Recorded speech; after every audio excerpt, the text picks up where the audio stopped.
Welcome to our video on the importance of objectives when presenting. You've been assigned a presentation and you're wondering, where do I start? The place to start is not to begin researching or acquiring data. The starting point for every presentation is establishing objectives.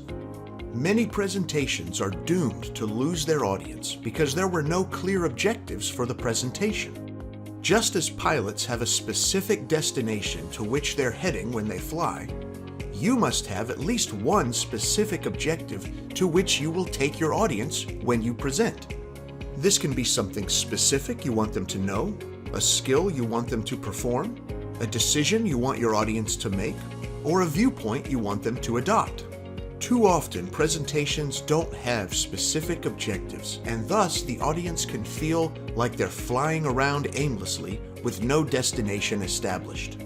Whenever you are called on to deliver a presentation, start your planning by establishing the presentation's objectives. Use the following questions to help you. What precisely do I want my audience to know? The key word here is precisely. Be specific about what you want to communicate to your audience, or what you want them to be able to do. Second, why do I want my audience to know it? Why is my presentation relevant to them? What do I want them to do with this information? If you want to create a focused and clear presentation, you need to know what specifically you want to present and why that information is important to your audience. As you establish your presentation's objectives, write them down so they can keep you focused on your end in mind. When you write them, ensure they focus on your audience and not you as the presenter. For example, don't write, "At the end of this presentation, I will have covered how to change a tire." This focuses on you as the presenter. Instead, write, "At the end of this presentation, you will be able to change a tire." This objective focuses on the audience. By focusing on the audience, you'll remember that the goal is not simply for you to present, but to leave your audience changed in some way. You'll also want to ensure your objectives are observable and, if applicable, measurable.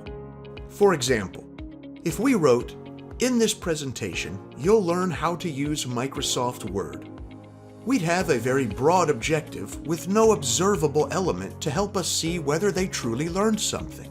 A better objective is, "At the end of this presentation, you'll be able to create and save a new document in Microsoft Word in under 60 seconds. This is a very specific, observable, and measurable objective. When I'm done presenting, if my audience cannot create and save a Word document in under 60 seconds, then I'll know I haven't met my objective and I need to provide further instruction.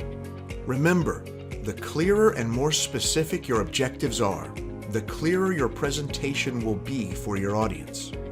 In summary, establishing your objectives is the first thing to do when you're tasked with giving a presentation. If you don't have specific, clear objectives for what you want to achieve, your presentation risks becoming an information dump that leaves your audience bored and overwhelmed. With specific objectives, your presentation will have a clear goal to achieve with your audience. This will help your audience feel that your presentation was worth their time and that it helped them accomplish something. Establish your objectives and take a step to becoming a master presenter.